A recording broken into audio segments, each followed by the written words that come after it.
Hello friends, welcome back to this channel.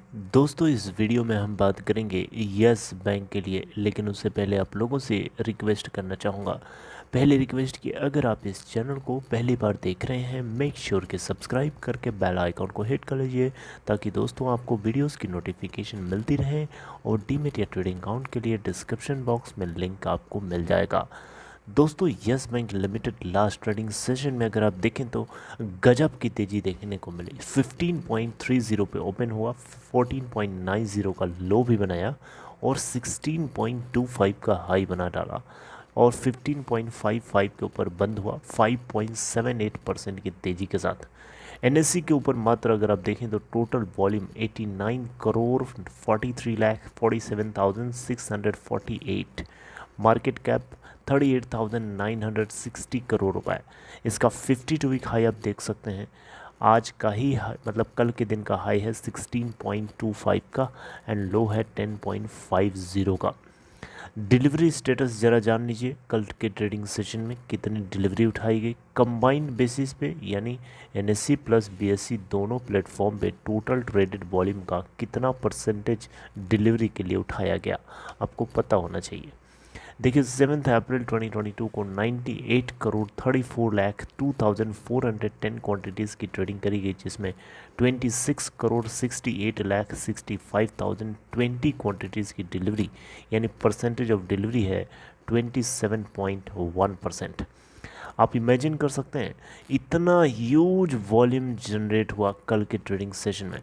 दोस्तों, आपको बताना चाहूँगा, यस बैंक लिमिटेड वो काला घोड़ा है, वो काला घोड़ा है जिसकी रेस को कल देख करके दिल खुश हो गया, दिल बाग बाग हो गया।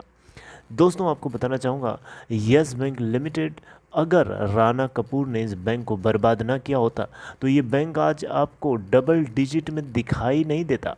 ये बात आपको नोटिस करना चाहिए, और आप लोगों में से कई लोगों को ये बात महसूस भी होती है, पहले से वो जानते हैं क्योंकि बहुत सालों से वो फंसे हुए हैं इसमें। यस बैंक लिमिटेड अपने आप में एक बहुत ही बड़ा बैंक हुआ करता था जब राणा कपूर के दिन हुआ करते थे, लेकिन राणा कपूर की जब काउंटिंग शुरू हुई, उल्टी काउंटिंग शुरू हुई, काउंटडाउन शुरू हुआ, तब से ये बैंक की असलियत सामने आने लगी। यानी बैंक के अंदर असलियत क्या चल रही है वो हम लोगों को दिखने लगा, और फिर धीरे धीरे बैंक जो है कोलैप्स की सिचुएशन में आके खड़ा हो गया। ये वही यस बैंक है जिसको लोग ये इमेजिन कर रहे थे कि अब तो ये बैंक बर्बाद हो चुका है पूरी तरीके से और अब ये कोलैप्स कर जाएगा, और ऑलमोस्ट कोलैप्स कर ही गया था। लेकिन आरबीआई की डायरेक्शन पे कुछ एसबीआई जैसे बड़े बैंक्स ने एंट्री करके इसे बचाने की पूरी कोशिश करी। और अब पिछले कुछ क्वार्टर से, अगर आप पिछले कुछ कुछ क्वार्टर से अगर आप देखें तो इस बैंक की जो हालत है उसके बॉटम लाइन में धीरे धीरे सुधार की सिचुएशन की तरफ लेके जा रही है। क्वालिटी, एसेट्स क्वालिटी की बात करें तो एसेट क्वालिटी में भी धीरे धीरे धीरे धीरे धीरे धीरे राइट डायरेक्शन में स्टेप इन कर रहा है। एसेट क्वालिटी के मामले में दोस्तों, पहले बैंक की हालत इतनी ख़राब थी, इतना बड़ा एनपीए होता था कि उसको रिकवर करने के लिए यस बैंक बोल्ड स्टेप्स नहीं ले पाता था। लेकिन आजकल यस बैंक अपनी तरफ से एक बोल्ड स्टेप लेने की क्षमता रखे हुआ है, और कोई कहीं एनपीए या कोई अगर फॉल्ट होता है तो उसके खिलाफ स्ट्रिक्ट एक्शन लेता है, जो कि ज़रूरी भी है। एक प्राइवेट बैंक होने के नाते अगर आप इतना नहीं कर पाएंगे तो आपका बिजनेस कैसे चलेगा? आपका बिजनेस, आपके पोर्टफोलियो का जो रिफ्लेक्शन है वो इसी बात के ऊपर डिपेंडेंट है कि आपकी बैलेंस शीट कितना ज़्यादा चमकदार है, कितना ज़्यादा ट्रांसपेरेंट है। मेरी बात समझ रहे हैं? कितना ज़्यादा साफ़ सुथरी है, दाग नहीं है। और दाग होने का मतलब आपका बिजनेस ख़राब होना। तो यस बैंक लिमिटेड के पोर्टफोलियो में बहुत सारे दाग थे, और राणा कपूर भी उनमें से एक दाग ही थे इस बैंक के लिए। अब वो दाग का धब्बा धीरे धीरे मिटता हुआ नज़र आ रहा है। फाइनेंशियल्स इनके अच्छे होंगे डेफिनेटली। असलियत अब आपको इसकी अब देखने को धीरे धीरे मिल सकती है।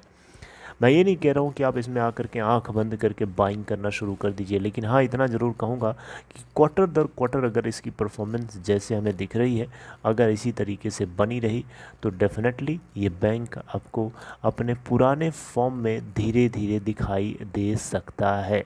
देखिए, अब इतनी जल्दीबाजी में आप कोई एक्सपेक्टेशन मत रखिए इस बैंक से। इस बैंक को आपको पता होना चाहिए एकदम मुर्दा की हालत में ले जाके खड़ा कर दिया था लोगों ने, और उस मुर्दे को ज़िंदा करना और उस मुर्दे से ज़िंदा करके तुरंत ये उम्मीद करना कि वो मुर्दा रेसर बन जाए, तो फिर मुझे लगता है कि इसमें एक्सपेक्ट करने वाले को थोड़ा सा उसमें सुधार करने की ज़रूरत है उसके एक्सपेक्टेशन में, राइट।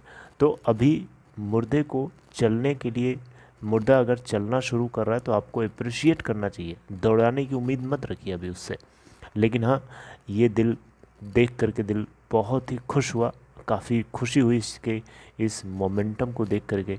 दिसंबर क्वार्टर में ही अगर आप देखें दोस्तों, तो इस कंपनी को यानी यस बैंक को 265 करोड़, इससे पहले अगर आप सितंबर क्वार्टर में देखें तो 222 करोड़, और उससे पहले जून क्वार्टर में देखें तो 203 करोड़, उससे पहले अगर हम मार्च क्वार्टर में देखें यानी एक साल पहले, तो बैंक को 3790 करोड़ का लॉस हुआ था। तो देख सकते हैं जून क्वार्टर से, यानी इस फाइनेंशियल ईयर 2022 के FY 2022 के क्वार्टर 1 से लेकर के अभी तक प्रॉफिटेबल है। यानी क्वार्टर 1 इनका बढ़िया प्रॉफिट निकाला, क्वार्टर 2 भी बढ़िया निकला, क्वार्टर 3 भी बढ़िया निकला, और क्वार्टर 4 की अब बारी है। और यही उम्मीद है लोगों को कि इस बार भी और ज़्यादा सुपर डुपर इसका फाइनेंशियल्स निकल के आएगा बॉटम लाइन। क्योंकि अभी जो हमें कुछ चीज़ें लीक हुई हैं, जो पता चली हैं डेटा, वो डिपॉजिट्स इसका बढ़िया ग्रो किया है, कासा बढ़िया ग्रो किया है, तो जो सब कुछ बढ़िया है तो फिर ऑब्वियसली इसका बॉटम लाइन भी हमें बढ़िया ही देखने को मिलेगा। तो मुझे उम्मीद है कि ये छोटी सी वीडियो यस बैंक को लेकर के अच्छी लगी होगी।